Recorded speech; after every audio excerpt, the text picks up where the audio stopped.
It is now my great honor to welcome the President of Ukraine, Mr. Volodymyr Zelensky, who is joining us remotely from Ukraine.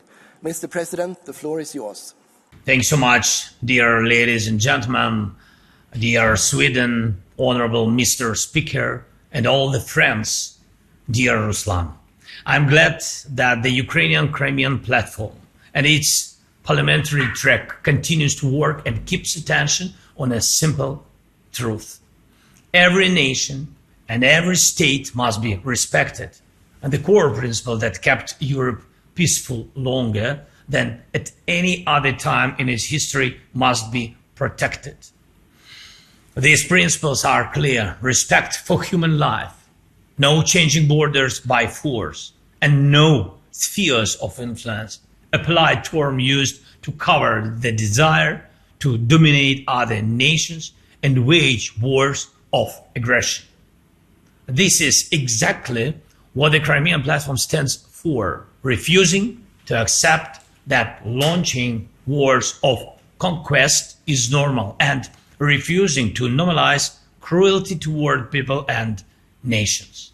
Thank you for taking this principled position and for clearly stating that the annexation of Crimea in 2014 was illegal. We all understand the global reality. In a world of hundreds of nations, there are thousands of potential wars, some frozen, of course, some hidden under old deals, some still smoldering. But in most cases, peace is upheld by international law, by conventions, agreements, and the UN Charter.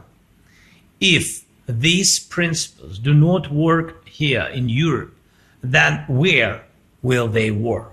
It is a rhetorical question, and behind it lies a global fear that war, not peace, could again become humanity's everyday reality, as in darker times. We cannot allow this.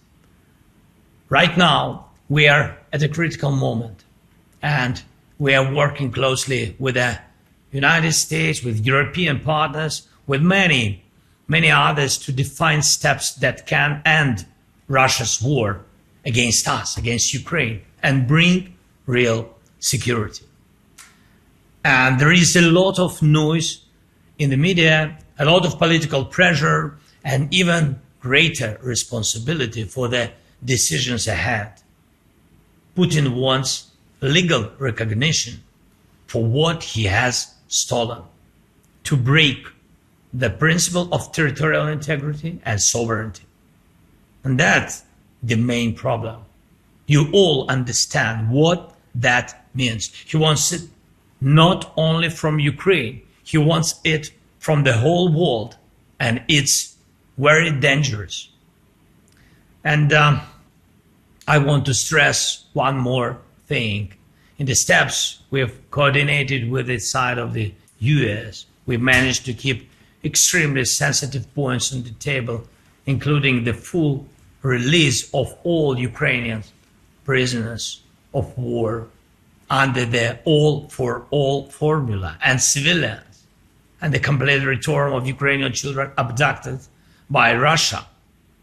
These are important steps, but to achieve real peace, more is needed.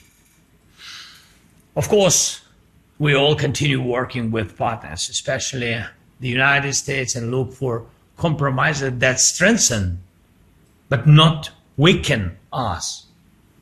And we will continue explaining how dangerous it is to pretend that aggression is something one can simply overlook and move on. And I ask you, do not stay silent. Do not be passive observers of history. Be participants. It is important to support Ukraine now, and I thank you for that support. It is important to support the negotiation process, and I am grateful for every piece of advice and every bit of information we receive from European leaders. And it is crucial to support the principles on which Europe stands, that borders cannot be changed by force. that war criminals must not escape justice, and that the aggressor must pay fully for the war he started. And this is why decisions on Russian assets are essential. Please support these decisions, and above all, keep pressure on Russia. Russia is still killing people every day. Occupied territories remain occupied. And that means Russia remains a criminal state. Today, almost 70 parliamentary delegations are present, and if parliaments in Europe, in the world, do not close their eyes to this, then no one will. Thank you for your support. Slava Ukraini!